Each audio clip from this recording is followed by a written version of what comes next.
আমার ইলিশ মাছের রান্নাটা তোমরা সবাই দেখতে চেয়েছিলে আমি কিরকম রান্না করি বাড়িতে, তুমি দেখে নাও কি রান্না হচ্ছে। ঠিক আছে, প্রথম পোস্ত টোস্ত দিয়ে বেশ পেঁয়াজ রসুন দিয়ে আমি একটু অন্যরকম ইউনিক রান্না করি। ঠিক আছে, পেঁয়াজটা দিয়ে এখানে দিয়ে পোস্ত দিয়ে ভেজে নেবো মোটামুটি করে। ঠিক আছে, অবস্থা খুব খারাপ পরিস্থিতি, দেখো আস্তে আস্তে তোমাদের দেখাবো সব কিছু কেটে কেটে। পোস্ত, এখানে পোস্ত আছে, পোস্ত আর আছে পেঁয়াজ রসুন। ঠিক আছে, এরপরে দেবো যা যা দেবো সব প্রসেসিংটা দেখাবো। পুশ করে দেওয়া, সত্যি কথা আমি কোনোদিন রান্না করিনি, রান্না করিনি। একটু টক দই দিয়ে নেবো, টক দই বেশি দেওয়া যাবে না, পরিমাণ মতো একটুখানি দিয়ে নিলাম। ক্যামেরাটা সোজা করে ধরো, পরিমাণ মতো দিয়ে নিলাম টক দইটা, ভালো করে একটুখানি জ্বালিয়ে নেব। ঠিক আছে, মোটামুটি মশলাটা একটুখানি তৈরি হয়ে গেলে পরে পুরো লবণ কোথায় গেল,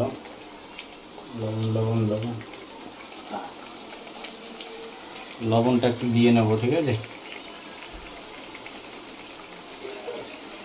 লবণ দিয়ে নিলাম, বেশ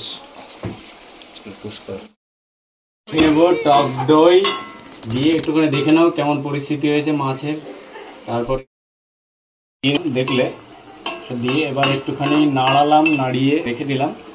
তো এরপরে কি করব, হালকা একটু জল দেবো, হালকা একটু সর্ষের তেল দেবো। ঠিক আছে, সর্ষের তেল আছে এখানে, হ্যাঁ সর্ষের তেল আছে, আর একটু জল দেবো। জলটা কোথায় গেল,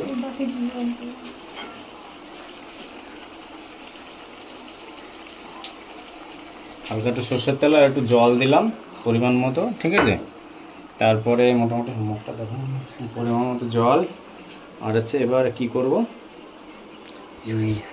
আচ্ছা সরিষার তেলটা, হ্যাঁ সরিষার তেলটা একটুখানি যা আছে হালকা করে একটু উপর দিয়ে এখানে কাঁচা তেলটা দিয়ে দিলে তাহলে একটা আলাদা একটা সুগন্ধ আসবে, বেশি কিন্তু ঝোল হবে না।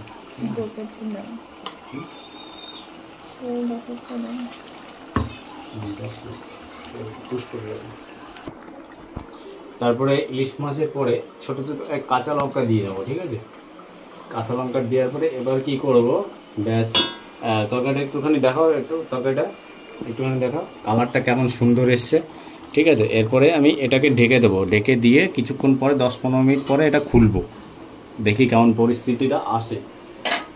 ঠিক আছে, আমার রান্না করার পদ্ধতি এটাই ভাই, যা হয় কি জানি কি হবে, খাওয়া যাবে কিনা, ব্যাস নেক্সট কি হয় দেখাচ্ছি।